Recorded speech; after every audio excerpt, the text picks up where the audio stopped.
PressReader is a really fantastic resource. It's got a link to a whole bunch of media publications and specific elements to do with all kinds of different topics, and you can see just down the side here some of those topics. In order to do it, it's relatively simple, but there's a couple of little tricks, so this video is designed to take you through. The first thing you want to do is just click on the Sign In button, and instead of going through Google or Twitter or anything, make sure you click on Library or Group. Now it'll give you a whole range of different libraries that you can log in through. But the trick to filter through is just at the top in the search part to type in Australia, or even just part of Australia. And what you'll find is this, which is called the Library South Australia Public Library Network OneCard. So if I click on this, it'll ask me to put my library card number in there. And if I've got my library card, I can find that just located underneath the barcode.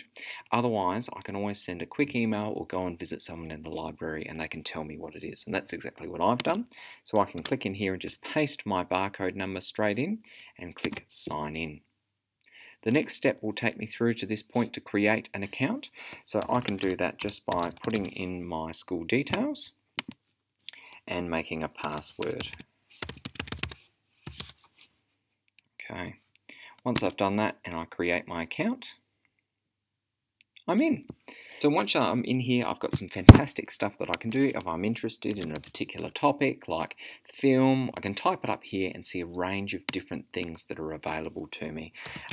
So it's just a fantastic platform that I can go to, and looking through the different publications, I can find different versions of that. I can go through and find specific articles, and depending on what I was doing, I might take some screenshots or something from there, which would be really helpful. Okay. Hopefully this gives you a bit of an overview about the resource and you're able to make use of it in your upcoming assignments.